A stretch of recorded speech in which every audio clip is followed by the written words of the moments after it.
The Bible tells us, "Trust in the Lord with all your heart."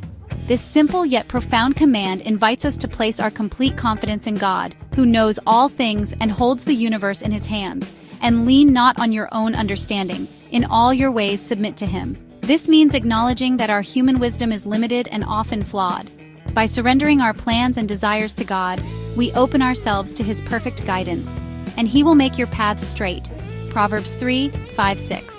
When we trust and submit to God, he promises to direct our steps, leading us on a path that is right and good. These words are a soothing balm for our anxious hearts. In times of uncertainty and fear, they offer a sense of peace and reassurance. They remind us that we don't have to figure everything out on our own. We are not alone in our struggles and decisions. We can trust in a God who is bigger than our problems, wiser than our doubts, and more loving than we can imagine, and closer than our fears. His presence is a constant source of comfort and strength. This promise is not just a nice thought, it's a lifeline. It is a foundation upon which we can build our lives, knowing that we are supported by an unshakable force. It's a truth that has been tested and proven true throughout history. Countless individuals have experienced the faithfulness of God in their lives. One such example is found in the story of Abraham and his son Isaac. Abraham's unwavering trust in God, even when asked to sacrifice his beloved son, is a powerful testament to the strength and reliability of God's promises.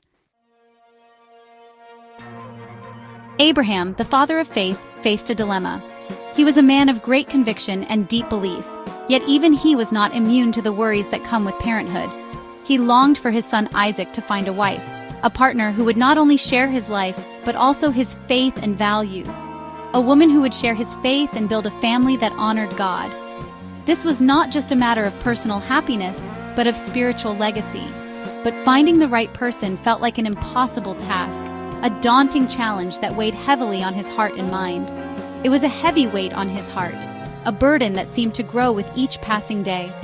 The women in the land of Canaan, where Abraham lived, did not share his faith in God. They followed different customs and worshipped other gods. Abraham knew that Isaac needed a wife who would walk with him on the path God had laid out for them, someone who would be his partner in faith and life.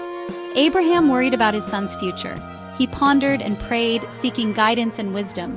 He knew the importance of choosing a life partner who would strengthen Isaac's faith, not weaken it. This was a decision that would affect generations to come. But where could he find such a woman? The question lingered, a constant reminder of the uncertainty that lay ahead.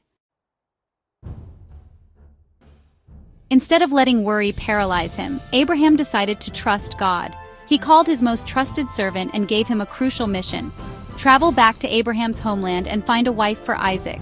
It was a long journey filled with unknowns, but Abraham believed that God would guide his servant's steps. The servant, a man of faith himself, listened carefully to his master's instructions.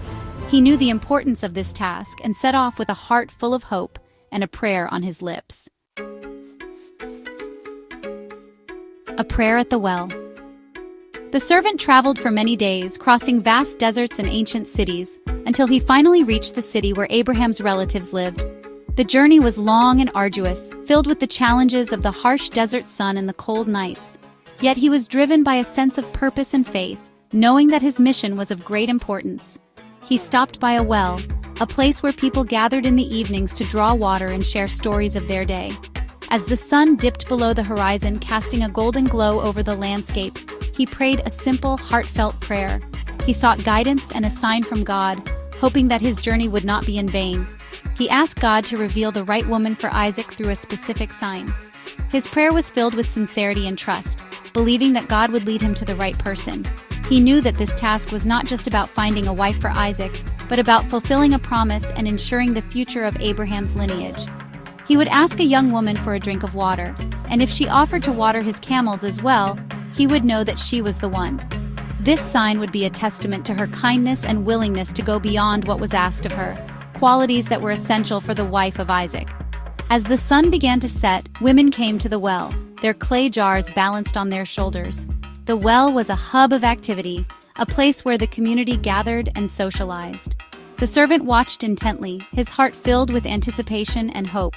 Among them was Rebecca, a young woman known for her kindness and beauty.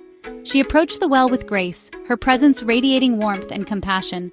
The servant's heart leapt as he saw her, wondering if she might be the answer to his prayer. God's perfect timing. The servant approached Rebekah and asked for a drink. "Drink, my lord," she replied without hesitation, and she lowered her jar into the well. But she didn't stop there. "I'll draw water for your camels too, until they have had enough to drink." The servant's heart leaped. Could this be the answer to his prayer? The sign he had requested was fulfilled in this act of simple, selfless generosity. God had heard his prayer and orchestrated this meeting.